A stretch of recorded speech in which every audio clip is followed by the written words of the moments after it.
আজি বাগমাৰাছৰ গাঁও পঞ্চায়ত সমবায় লিমিটেডৰ অংশীদাৰ ভোটাৰসকলৰ নিৰ্বাচন হৈ গ'ল। এই বিষয়ে আপুনি কি ক'ব?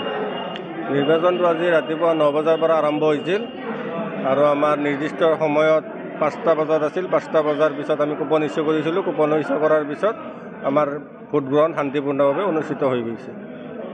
কেইটা বক্স ৰেডি হ'ল? আমাৰ 4টা বক্সত লোৱা হৈছে, 4টা কাউণ্টাৰ কৰা হৈছিল। 4টা বক্স এতিয়া আমি আলুবাটি থানাত ষ্ট্ৰং ৰুম হিচাপে বনাইছোঁ, তাতে ৰাখিম।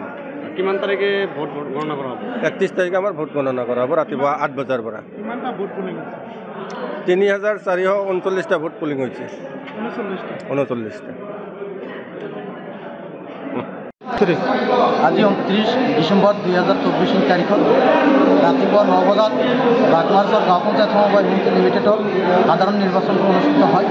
এই নিৰ্বাচনত 5131জন ভোটাৰে জেন্টছৰ 20জন আৰু লেডিছৰ 5জন প্ৰতিনিধিৰ ভাগ্য নিৰ্ণয় কৰিব। তাৰে আজি 3439টা ভোট পোল হৈছে। অহা 31 ডিচেম্বৰ 3 তাৰিখত মঙলবাৰে ৰাতিপুৱা 9 বজাত আমাৰ বাগমাৰাছৰ গাঁও পঞ্চায়ত সমবায় সমিতি লিমিটেডৰ কাৰ্যালয়ত ভোট গণনা আৰম্ভ হ'ব। কেনেদৰে আজি ভোট গণনা? আজি অতি শান্তিপূৰ্ণভাৱে আমি ভোট কেন্দ্ৰতে আমি ভোট সমাপ্ত কৰিলোঁ। ইয়াত কোনো ধৰণৰ অপ্ৰীতিকৰ ঘটনা হোৱা নাই। শান্তিপূৰ্ণভাৱে আমি ভোট গ্ৰহণ কেন্দ্ৰত ভোট সমাপ্ত কৰিছোঁ।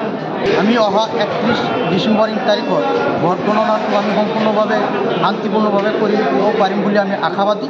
আৰু যিখিনি ৰাইজ বা অংশীদাৰ ভোটাৰ আছে সিহঁতে আমাক যথেষ্ট পৰিমাণৰ সহায় কৰিছে।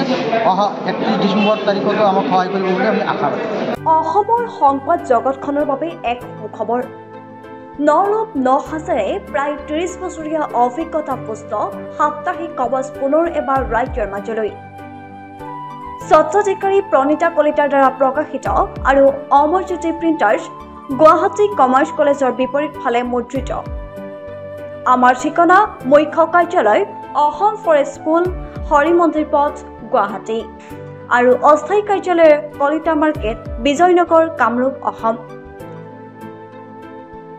মোবাইল নং 9435114666 আৰু 7024722813। Mail ID probhatiahom@gmail.com।